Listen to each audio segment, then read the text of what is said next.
ദൈവ തിരുനാമത്തിന് മഹത്വമുണ്ടാകട്ടെ. വീണ്ടും ഒരു പുതിയ പ്രഭാതം കൂടി സർവ്വശക്തനായിരിക്കുന്ന ദൈവം നൽകിയതോർത്ത് നമുക്ക് ദൈവത്തിന് സ്തോത്രം ചെയ്യാം. ഇന്നത്തെ പ്രഭാതത്തിലെ ചിന്തയ്ക്കായി ഉൽപ്പത്തി പുസ്തകം 23 അധ്യായമാണ് നമ്മൾ ചിന്തിക്കുവാനായിട്ട് ആഗ്രഹിക്കുന്നത്. ഇതിനകത്ത് നിറഞ്ഞിരിക്കുന്ന ദൈവിക മൂല്യങ്ങളെ കാണുവാൻ പരിശുദ്ധാത്മാവെ നമ്മുടെ കണ്ണുകളെ തുറക്കണമേ എന്നുള്ളതായിരിക്കുന്ന പ്രാർത്ഥനയോടെ നമുക്ക് ദൈവസന്നിധിയിലായിരിക്കാം. ഇതിനകത്ത് സാറയുടെ മരണമാണ് പ്രധാനമായിട്ടും പ്രതിപാദിക്കുന്നതായിരിക്കുന്ന വിഷയമെന്ന് പറയുന്നത്. സാറയ്ക്ക് 127 വയസ്സ് ആയിരുന്നു. അതായിരുന്നു സാറയുടെ ആയുഷ്കാലം എന്ന് പറഞ്ഞാണ് ആ അധ്യായം തുടങ്ങുന്നത്.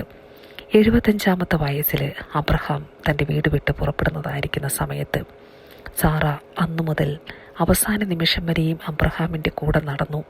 അബ്രഹാമിൻ്റെ ജീവിതത്തിൻ്റെ അകത്ത് ഒരു താങ്ങായി തണലായി കൂടെ നിന്നു എന്ന് നമുക്ക് കാണുവാനായിട്ട് കഴിയും. ആ വാർദ്ധക്യത്തിനകത്ത് മകനെ പ്രസവിക്കുകയും അങ്ങനെ ആ നിലകളിലേക്ക് ദൈവം വിശ്വാസത്തിൽ ഉയർത്തിക്കൊണ്ടുവന്ന ഒരു സ്ത്രീയാണ് സാറ എന്ന് കാണാൻ കഴിയും. വിശ്വാസികളുടെ മാതാവായിട്ട് അറിയപ്പെടുവാനൊക്കെ തൻ്റെ ജീവിതത്തിൻ്റെ അകത്തും വളരെ വലുതായിരിക്കുന്ന ഒരു ഭാഗ്യം സാറയുടെ ജീവിതത്തിൽ ലഭിച്ചുവെന്ന് നമുക്ക് കാണുവാനായിട്ട് കഴിയും. ഒത്തിരി കഷ്ടതകളിലൂടെ താൻ കടന്നു പോകുന്നതായിരിക്കുന്ന സാഹചര്യങ്ങൾ തൻ്റെ മുമ്പിലുണ്ട്. വാഗ്ദത്തം ഡിലേ ആയപ്പോൾ പറ്റിയതായിരിക്കുന്ന അബദ്ധങ്ങൾ തൻ്റെ മുമ്പിലുണ്ട്. മോശപ്പെട്ടതായിരിക്കുന്ന ചില തീരുമാനങ്ങൾ എടുക്കേണ്ടി വന്നതായിരിക്കുന്ന സാഹചര്യങ്ങളുണ്ട്. പക്ഷേ അവിടെയൊക്കെയും വളരെ നല്ല രീതിയിൽ തന്നെ തൻ്റെ പരാജയത്തെ എല്ലാം ദൈവം മനസ്സിലാക്കി അതെല്ലാം കർത്താവ് ക്ഷമിക്കുകയും താൻ ആ ദൂത് കേൾക്കുന്നതായിരിക്കുന്ന സമയത്ത് സാറ ദൈവം പറഞ്ഞതായിരിക്കുന്ന ദൂത്, നിനക്കൊരു മകൻ ജനിക്കുമെന്ന് അബ്രഹാമിനോട് പറഞ്ഞ ദൂത് കേൾക്കുമ്പോൾ ആ ചിരിച്ചതായിരിക്കുന്ന അനുഭവങ്ങളൊക്കെ സാറയുടെ ജീവിതത്തിൻ്റെ അകത്ത് വന്നപ്പോഴും ദൈവം ചേർത്ത് നിർത്തുകയും കർത്താവ് പറഞ്ഞതായിരിക്കുന്ന സമയത്ത് വാഗ്ദത്തം നിവൃത്തി അനുഭവിപ്പാൻ തക്കവണ്ണം ഭാഗ്യം ലഭിക്കുകയും ചെയ്തതായിരിക്കുന്ന ഒരു വ്യക്തിയായിരുന്നു സാറ എന്ന് പറയുന്നത്. അങ്ങനെ 75 വയസ്സിൽ അബ്രഹാമിൻ്റെ കൂടെ പുറപ്പെട്ട സാറ 127 വയസ്സിൽ മരിക്കുന്നു. ഏകദേശം 62 വർഷത്തോളം അബ്രഹാമിനോട് കൂടെ നടന്നതായിരിക്കുന്ന സാറയുടെ ജീവിതത്തിൻ്റെ അകത്ത് നമ്മൾ കാണുന്നതായിരിക്കുന്ന ഒരവസ്ഥ മാത്രമായിരിക്കത്തില്ല.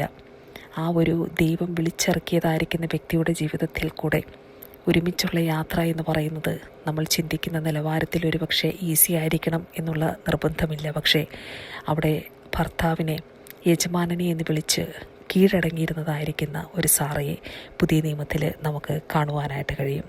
പത്രോസ് അപ്പോസ്തലൻ അങ്ങനെയാണ് പരിചയപ്പെടുന്ന, യജമാനനെ എന്ന് വിളിച്ച് ഭർത്താവിന് അബ്രഹാമിന് സാറ അനുസരിച്ചിരുന്നു, കീഴടങ്ങിയിരുന്നു എന്ന് നമുക്ക് കാണുവാനായിട്ട് കഴിയും.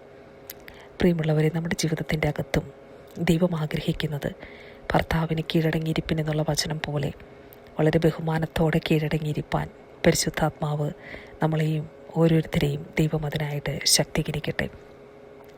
ഫറവോൻ്റെ അടുക്കൽ ചെന്ന സാഹചര്യത്തിൽ നമുക്കറിയാം സാറ അബ്രഹാമിൻ്റെ വാക്ക് കേട്ട് പറയുന്നുണ്ട്.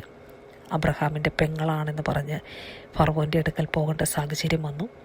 അബീമേലെക്കിൻ്റെ അടുക്കൽ രണ്ടാമതും പെങ്ങളാണ് എന്ന് പറഞ്ഞ് ആ ഒരവസ്ഥയിൽ നിന്ന് രക്ഷപ്പെടുവാൻ തക്കവണ്ണം സാഹചര്യങ്ങൾ മുഖാന്തരം ഉണ്ടായതായിരിക്കുന്ന ആ ഭയങ്ങളിൽ നിന്ന് രക്ഷപ്പെടുവാൻ തക്കവണ്ണം അബ്രഹാം പറഞ്ഞു കൊടുത്ത കള്ളമെല്ലാം പറഞ്ഞ് അബ്രഹാമിൻ്റെ കൂടെ തന്നെയാണ് സാറയുടെ നിൽപ്പ് എന്ന് നമുക്ക് കാണുവാനായിട്ട് കഴിയും.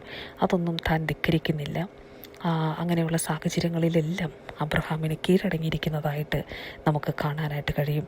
അല്ലെ, സാധാരണ ആ സാഹചര്യത്തിലൊക്കെ എതിർക്കേണ്ട വ്യക്തികളാണ്. പക്ഷേ അത് തൻ്റെ ജീവിതത്തിൻ്റെ അകത്തേക്ക് നോക്കിക്കഴിയുമ്പോൾ അങ്ങനെയുള്ള കാര്യങ്ങളിൽ പോലും സാറ അങ്ങനെയാണ് അവിടെ നിന്നിരുന്നത് എന്ന് കാണുവാനായിട്ട് കഴിയും. അബ്രഹാമിൻ്റെ കൂടെ നടന്നു, വിശ്വാസികളുടെ മാതാവായി. അങ്ങനെ താഴേക്ക് നമ്മൾ സാറയെക്കുറിച്ച് നമ്മൾ ഒന്നൊന്നായിട്ട് പഠിച്ച് നമ്മൾ വന്നു കഴിയുമ്പോൾ സാറയുടെ ജീവിതത്തിനകത്ത് നോക്കുമ്പോൾ ഹാഗാറിനെ പീഡിപ്പിച്ച അനുഭവമുണ്ട്, ഇസ്മായിലിനെ പുറത്താക്കിയ അനുഭവമുണ്ട്. അതിനെല്ലാം കർത്താവും ഇസ്മായിലിനെ പുറത്താക്കുന്ന സമയത്ത് ദൈവം സാറയുടെ തീരുമാനത്തോട് കൂടെ നിന്ന് അബ്രഹാമിനോട് സംസാരിച്ചതുമൊക്കെ നമുക്ക് കാണുവാനായിട്ട് കഴിയും. എന്ത് തന്നെയായിരുന്നാലും അബ്രഹാമിൻ്റെയും സാറയുടെയും ജീവിതത്തിൻ്റെ അകത്ത് ദൈവത്തിൻ്റെ വളരെ വലിയ വിശ്വസ്തതയുടെ കരം അവിടെ ചലിച്ചതായിട്ട് നമുക്ക് കാണുവാനായിട്ട് കഴിയും. അങ്ങനെ ഈ സാറ, അബ്രഹാമിൻ്റെ കൂടെ വർഷങ്ങളായി നടന്നതായിരുന്ന സാറ മരിച്ചു. സാറയെ അടക്കുവാനായിട്ട് കനാൻ ദേശത്താണ് സാറ മരിക്കുന്നത്. അപ്പോൾ അവിടെ ഒരു ശ്മശാന ഭൂമി അബ്രഹാം അവരോട് ചോദിക്കുന്നുണ്ട്, ഹിത്യരോട് ചോദിക്കുന്നുണ്ട്, എൻ്റെ മരിച്ചവളെ ഒന്ന് അടക്കം ചെയ്യുവാൻ എനിക്ക് അവിടെ ഭൂമി വേണം എന്നുള്ളതായിരിക്കുന്ന ഒരു അവകാശമായി തരുവിൻ, ആ ശ്മശാന ഭൂമി അവകാശമായി തരുവിൻ എന്ന് അവരോട് പറയുന്നുണ്ട്. അപ്പോൾ ഹിത്യർ അബ്രഹാമിനോട് പറയുകയാണ്, യജമാനനെ കേട്ടാലും ഞങ്ങളുടെ ഇടയിൽ നീ എന്ന് പറയുന്ന വ്യക്തി ഒരു സാധാരണക്കാരനല്ല, ദൈവത്തിൻ്റെ പ്രഭുവാണ്. അതുകൊണ്ട് ഞങ്ങളുടെ ശ്രേഷ്ഠമായിരിക്കുന്ന അല്ലെങ്കിൽ വിശേഷമായതിൽ ഞങ്ങളുടെ ഏറ്റവും പ്രധാനപ്പെട്ട സ്ഥലങ്ങളിൽ ഒന്നിൽ നിൻ്റെ മരിച്ചവളെ അടക്കിക്കൊള്ളുക. മരിച്ചവളെ അടക്കുവാൻ ഞങ്ങളിൽ ആരും ഒരു ശ്മശാന സ്ഥലം നിനക്ക് തരാതിരിക്കുകയില്ല എന്ന് ഉത്തരം പറഞ്ഞു. അപ്പോൾ ഒന്ന് നോക്കിക്കൊള്ളണം, അബ്രഹാം എത്രത്തോളം റെപ്യൂട്ടഡ് ആയിരിക്കുന്ന ഒരു വ്യക്തിയാണ്. താൻ പരദേശിയായിട്ട് വന്ന് പാർക്കുന്ന ഇടമാണ് എന്നിരിക്കലും, താൻ ആ ദേശത്ത് വന്ന് പാർക്കുന്നതായിരിക്കുന്ന വ്യക്തിയാണ് എങ്കിലും അബ്രഹാമിനോട് അവർ കാണിക്കുന്നതായിരിക്കുന്ന ആദരവ് നമുക്കവിടെ കാണുവാനായിട്ട് കഴിയും. അപ്പോൾ അവിടെ അബ്രഹാം പറയുന്ന ഒരു കാര്യമുണ്ട്, ചോദിക്കുന്നതായിരിക്കുന്ന ഒരു സ്ഥലമുണ്ട്. അവിടെ പറയുന്നുണ്ട്, എനിക്ക് വേണ്ടി സോഹരിൻ്റെ മകനായ എഫ്രോനോട് അവൻ തൻ്റെ നിലത്തിൻ്റെ അറുതിയിൽ തനിക്കുള്ള മക്പേല എന്ന ഗുഹ എനിക്ക് തരേണ്ടതിന് അപേക്ഷിപ്പിൻ. നിങ്ങളുടെ ഇടയിൽ ശ്മശാനാവകാശമായിട്ട് അവൻ അതിനെ പിടിപ്പത് വിലയ്ക്ക് തരയണം എന്ന് പറഞ്ഞു. അല്ലേ, അവർ വേണമെങ്കിൽ വെറുതെ കൊടുക്കാനായിട്ട് റെഡിയാണ്. പക്ഷേ അബ്രഹാം ഒന്ന് ഫ്രീ ആയിട്ട് മേടിക്കുന്നതായിട്ട് നമുക്ക് കാണാനായിട്ട് കഴിയില്ല. ഇതൊരു പ്രാവശ്യമല്ല അബ്രഹാമിൻ്റെ ജീവിതത്തിൻ്റെ അകത്ത് ഈ കാര്യം കാണാനായിട്ട് കഴിയുന്നത്. ഇപ്പോൾ സാറ മരിച്ചു, സാറയെ വെക്കാനായിട്ടൊരു ഗുഹ വേണം, അല്ലെങ്കിൽ ഒരു സ്ഥലം വേണം, ശ്മശാന ഭൂമി വേണം. പക്ഷേ അത് അവർ കൊടുക്കാമെന്ന് പറഞ്ഞാൽ ഫ്രീ ആയിട്ടൊന്നും അബ്രഹാമിന് ഒന്നും അക്സെപ്റ്റ് ചെയ്യുന്നില്ല. അത് പിടിപ്പത് വിലയ്ക്കാണ് അബ്രഹാം മേടിക്കുന്നത്. അപ്പോൾ ആ കാര്യങ്ങളെല്ലാം അവിടെ സെറ്റാവുന്നു. ആ സ്ഥലം മക്പേല ഗുഹ അബ്രഹാമിന് അവകാശമായിട്ട് അവിടെ കിട്ടുന്നുണ്ട്. അപ്പോൾ അവിടെ 400 വെള്ളി ശേക്കൽ തൂക്കിക്കൊടുത്ത് ആ കച്ചവടക്കാർക്ക് നടപ്പുള്ളതായിരിക്കുന്ന ആ രീതിയിൽ തന്നെയാണ് അബ്രഹാം അവിടെ ആ കാര്യങ്ങൾ, ബിസിനസ് പരമായിരിക്കുന്ന കാര്യങ്ങളൊക്കെ ഡീൽ ചെയ്യുന്നത് എന്ന് നമുക്ക് കാണുവാനായിട്ട് കഴിയും. അബ്രഹാമിനെ സംബന്ധിച്ചിടത്തോളം നിരവധി ആടുമാടുകളും സമ്പത്തും സ്വത്തുമെല്ലാം തനിക്ക് ഉണ്ടായിരുന്നു. അബ്രഹാം അവിടെ വളരെ റെപ്യൂട്ടഡ് ആയിരിക്കുന്ന ഒരു വ്യക്തിയായിരുന്നു. പക്ഷേ അബ്രഹാം ഒരിക്കലും ഒരാളുടെ കയ്യിൽ നിന്നും ഒന്നും ഫ്രീ വാങ്ങിയതായിട്ട് നമുക്ക് കാണുവാനായിട്ട് കഴിയത്തില്ല. അബ്രഹാമിൻ്റെ ജീവിതത്തിൻ്റെ അകത്തൂടെ സഞ്ചരിച്ച് കഴിയുമ്പോൾ നമുക്ക് കാണുവാൻ പറ്റുന്ന ഒരു കാര്യം, ഒരു പ്രാവശ്യം നമ്മൾ പഠിച്ചതാണ്. ലോത്തുവിനെ അവർ രാജാക്കന്മാരെ പിടിച്ചു കൊണ്ടുപോയപ്പോൾ 318 ആയുധാഭ്യാസികളെ കൊണ്ടുപോയി അവിടെ നിന്ന് അവരെ തിരിച്ച് മടക്കി വരുത്തി കൊണ്ടുവന്ന് അവിടെ യുദ്ധം ചെയ്ത് ജയിച്ചൊക്കെ മടങ്ങി വരുന്ന സാഹചര്യത്തിൽ ഒരു രാജാവ് പറയുന്ന, സ്വതം രാജാവ് എന്ന് പറയുന്ന കാര്യമുണ്ട്, നിൻ്റെ ആളുകളെ എനിക്ക് തരിക, എൻ്റെ സ്വത്ത് മുഴുവൻ നീ എടുത്തോ എന്ന് പറയുമ്പോൾ ഞാൻ നിൻ്റെ ഒരു ചെരുപ്പിൻ്റെ വാറ് പോലും എടുക്കത്തില്ല, കാരണം നീ മുഖാന്തരം ഞാൻ സമ്പന്നനായി എന്നല്ല, എൻ്റെ ദൈവമാണ് എന്നെ സമ്പന്നനാക്കിയത് എന്ന് വരുത്തുന്ന ഒരാശയത്തിൽ അവിടെ അബ്രഹാം സംസാരിക്കുന്നത് നമുക്ക് കാണാനായിട്ട് കഴിയും.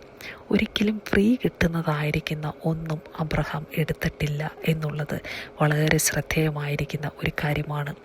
അബ്രഹാമിൻ്റെ ജീവിതത്തിൻ്റെ അകത്ത് ഏറ്റവും പ്രധാനമായി നിൽക്കുന്നതായിരിക്കുന്ന ഒരു സ്വഭാവമാണ് ഈ ഒരു കാര്യം നമുക്ക് കാണുവാനായിട്ട് കഴിയും. അതുപോലെ തന്നെ നമ്മൾ കഴിഞ്ഞ അധ്യായങ്ങളിലൊക്കെ വായിച്ചതായിരിക്കുന്ന സമയത്ത് നമ്മൾ കാണുവാനായിട്ട് കഴിഞ്ഞു, അബീമേലെക്കിൻ്റെ ജീവിതത്തിൽ അബീമേലെക്ക് വന്ന് ഇവിടെ അബ്രഹാമിനോട് സംസാരിക്കുന്നതായിരിക്കുന്ന ഒരു കാര്യം, അത് 21 അധ്യായത്തിൻ്റെ അകത്ത് നമുക്ക് കാണുവാനായിട്ട് കഴിയുന്ന ഒരു കാര്യമുണ്ട്. അബ്രഹാം ഒരു ദിവസം വന്ന് അബ്രഹാമിൻ്റെ അടുക്കൽ അബീമേലെക്ക് വന്ന് സംസാരിക്കുന്നതായിരിക്കുന്ന ഒരു കാര്യമുണ്ട്. അവിടെ വന്നിട്ട് പറയുന്നുണ്ട്, നിൻ്റെ സകല പ്രവൃത്തിയിലും ദൈവം നിന്നോട് കൂടെയുണ്ട് എന്നൊക്കെ പറഞ്ഞ് നീ ഞാനുമായിട്ട് ഉടമ്പടി ചെയ്യണമെന്ന് പറഞ്ഞ് അബീമേലെക്ക് അടുത്ത് വരുന്നതായിരിക്കുന്ന സാഹചര്യത്തിൽ അവിടെ അബ്രഹാം പറയുന്നുണ്ട്, നിൻ്റെ ദാസന്മാർ എൻ്റെ കിണറൊക്കെ അപഹരിച്ചു കൊണ്ടുപോയി എന്നെല്ലാം പറയുന്നുണ്ട്. അപ്പോൾ അബീമേലെക്ക് പറയുന്നുണ്ട്, ഞാൻ ഇപ്പോഴാണ് ഈ കാര്യം അറിഞ്ഞത് എന്ന് പറയുന്നു. അത് കഴിഞ്ഞപ്പോൾ അബ്രഹാം ചെയ്ത ഒരു കാര്യമുണ്ട്. അബ്രഹാം അബീമേലെക്കിന് ആടുകളെ കൊടുത്തു. അവരെ തമ്മിൽ ഉടമ്പടി ചെയ്തു. അബ്രഹാം എല്ലാം ലീഗലി വളരെ കറക്റ്റായിട്ടാണ് കാര്യങ്ങൾ ചെയ്യുന്നത്. എന്നിട്ട് അബ്രഹാം ഒരു 7 പെണ്ണാട്ടുകുട്ടികളെ അവിടെ വേറിട്ട് നിർത്തി. അപ്പോൾ അബീമേലെക്ക് ചോദിച്ചു, നീ എന്തിനാണ് ഈ പെണ്ണാട്ടുകുട്ടികളെ 7 വേർതിരിച്ച് നിർത്തിയിരിക്കുന്നത്? അപ്പോൾ അബ്രഹാം പറയുക, ഇത് നിനക്കുള്ളതാണ്, നീ ഇത് എടുക്കണം, നീ എന്നോട് ഈ പെണ്ണാട്ടുകുട്ടികളെ വാങ്ങണം എന്ന് പറഞ്ഞു. കാരണം ഞാൻ ഈ കിണർ കുഴിച്ചു എന്നതിന് സാക്ഷിയായിട്ട് നീ ഇത് വാങ്ങണം എന്ന് പറഞ്ഞു. അങ്ങനെ അവരിരുവരും അവിടെ വെച്ച് സത്യം ചെയ്തു. ആ ദേശത്തിന് ബേർശേബ എന്ന് പേരിട്ടു എന്ന് നമുക്ക് കാണുവാനായിട്ട് കഴിയും. അങ്ങനെയാണ് അബ്രഹാമിൻ്റെ ജീവിതത്തിൻ്റെ അകത്ത് തൻ്റെ ഓരോ മേഖലകളിലും താൻ വളരെ വളരെ വളരെ ആ ദൈവത്തിൻ്റെ ആ മൂല്യങ്ങളെ ഉൾക്കൊണ്ട് മനസ്സിലാക്കിക്കൊണ്ട് ഒന്നും സ്വന്തമായിട്ട് മറ്റുള്ളവരുടെ കയ്യിൽ നിന്ന് നേടിയെടുക്കണം എന്നുള്ളതായിരിക്കുന്ന ആഗ്രഹമൊന്നുമില്ലാതെ വളരെ സത്യസന്ധമായി ജീവിച്ചതായിരിക്കുന്ന ഒരു മനുഷ്യനായിരുന്നുവെന്ന് ഈ ഉദാഹരണങ്ങളിലൂടെ എല്ലാം നമുക്ക് അബ്രഹാമിനെ കുറിച്ച് മനസ്സിലാക്കുവാനായിട്ട് കഴിയും. പ്രിയമുള്ളവരെ, നമ്മുടെ ജീവിതത്തിലും നമുക്ക് പ്രാർത്ഥിക്കാം. ഞങ്ങളുടെ കർത്താവെ, ഞങ്ങൾക്ക് ഈ ദിവസങ്ങളിൽ കർത്താവെ ദൈവം ആഗ്രഹിക്കുന്നത് പോലെ മനുഷ്യരിൽ നിന്ന് എന്തെങ്കിലും ഒരു നന്മ പ്രതീക്ഷിക്കാതെ ദൈവം നൽകുന്നതായിരിക്കുന്ന നന്മകൾ അനുഭവിച്ച്, സ്വർഗത്തിൻ്റെ നന്മകൾ അനുഭവിച്ച്, കർത്താവെ ഉയരത്തിൽ നിന്നുള്ള ശക്തി പ്രാപിച്ച് മുന്നോട്ടോടുവാൻ ദൈവം ഞങ്ങളെ സഹായിക്കണമേ എന്നുള്ളതായിരിക്കുന്ന ഒരു പ്രാർത്ഥനയോടെ പ്രിയമുള്ളവരെ, നമുക്കും ദൈവസന്നിധിയിലായിരിക്കാം. കേട്ട വചനങ്ങളാൽ പരിശുദ്ധാത്മാവ് നമ്മളെ ഓരോരുത്തരെയും അനുഗ്രഹിക്കട്ടെ. ഈ വചനം ദൈവത്തിൻ്റെ തിരുനാമ മഹത്വത്തിനായി ഞാൻ സമർപ്പിക്കുന്നു. ആമേൻ.